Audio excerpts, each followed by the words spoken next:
Thanks for coming. My name is Rachel, and I'm a PhD student at the University of Miami. So I was fortunate enough to grow up in the middle of Canada. So I was growing up surrounded by not an ocean, but an ocean of trees, of these endless forests that would just stretch on forever. They were only punctuated by winding lakes and rivers. Absolutely beautiful. But, as you might have guessed, we're at a marine science conference, I had this draw to study the ocean, that thing over there, that mysterious deep blue place. So it took a little while, but by the time I got to my PhD, I managed to get into a program studying the ocean, specifically sharks.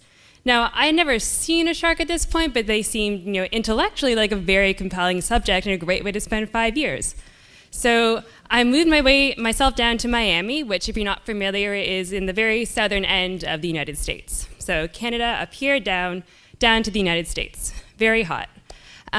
So there I was, and I spent a lot of my time thinking about how climate change was impacting sharks. Where they go, what they do, whether they get stressed out when a heat wave comes through. It was a lot of fun. I really enjoyed it. But there was this question emerging in my mind. So what? If I find these things are impacting sharks, if other researchers are finding these things are impacting sharks, how can we actually make people pay attention to that? Say a shark moves, or a shark population moves, a couple of kilometers up north.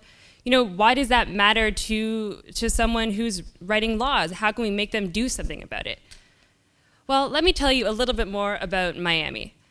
While the rest of the United States and Canada is just wrapped in snowstorms and the death of winter, you can pretty much always come down to this city and just lay yourself on the beach and get a suntan and just enjoy the fact you're just looking out at this wonderful expanse of water.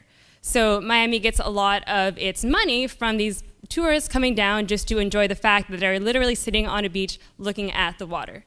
Whereas, right in front of them, there are all of these amazing specimens of wildlife. There's so many species of sharks right in front of them. But, those tourists would, I bet some of them rather there weren't sharks there.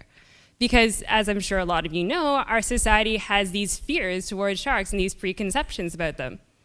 Now, I'll admit, I understand that fear. I mean, we're all human. We all have these primal notions. And, as I mentioned, I came from Canada never having even seen a shark, much less in the wild. So about a year after I moved down to Miami, I was helping out with some research in the Bahamas, and we were staying on this island, and it had this dock. And in front of that dock, there were known to be these resident lemon sharks. So, a couple of us had the idea we would just go snorkeling one day and see what we could find. And, myself being kind of the token shark scientist, the research crew, I didn't want to, show that I was afraid or anything. I didn't have any, second guesses about this. But, in my mind, I was like, sharks are sharks. I'd spent time with them above the water doing my research, but I hadn't been in the water with them. So, we walked down, we put on our snorkel gear, get in the water, and, swimming around, noticing nice corals and little fish swimming by. But I was waiting. I was like, okay, I know this is going to happen. I know we're going to see the sharks, and I don't know what I'm going to feel in that moment. So eventually, lo and behold, we see this about 2-meter lemon shark swimming up beside us, and I have that clenching in my stomach. I don't know what's going to happen. I know the stats. I know nothing's probably going to happen, but here I am with this this animal right there, and it's pretty large and has teeth. But there was this moment that I will never forget where the shark kept swimming, and in myself I realized it doesn't care, and I am so lucky just to be here and revel in this magnificent creature that just really doesn't care about me. And here it is after like hundreds of millions of years of evolution, like there's this fantastic being. So that was an emotional moment that I had, and that engendered a connection with me and some values that I have towards sharks. Now, it turns out that those emotional connections, those moments, actually lead to tangible values. So around the time that I was starting to ask these questions a couple of years ago, researchers were formulating a new way to value the way that people connect with nature. It's called relational values.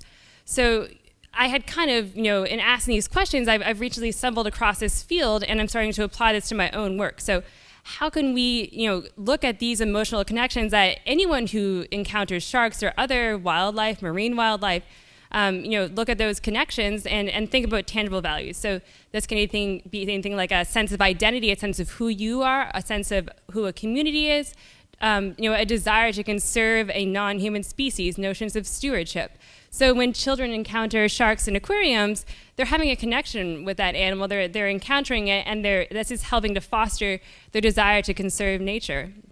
And we even see this in fishers. So, just the way that a fisher doesn't just get, a financial advantage from catching a shark. When he goes out and he fishes for sharks, he or she, there's a whole, a ritual that happens around that, and perhaps you're interacting with your friends. It's a very special time. So when someone perhaps is no longer able to fish for a shark, then they're losing a lot more than just money. So as I've continued on this path, I've been documenting these values in Miami and around Florida, and I kept myself very lucky. I started asking a very selfish question. Why does my research matter? How can I do anything with it? And I had come across this whole really fantastic new field of research which we're developing, and which I'm hoping to see other scientists apply, where we can really understand other complexities of conservation problems. Perhaps people have conflicting values. How can we approach that, and what can it tell us about the nature of those conflicts arising? And I'm really hoping that as scientists we'll continue to think more about what an animal is worth financially or to an ecosystem, but also what it's worth to people. Thank you.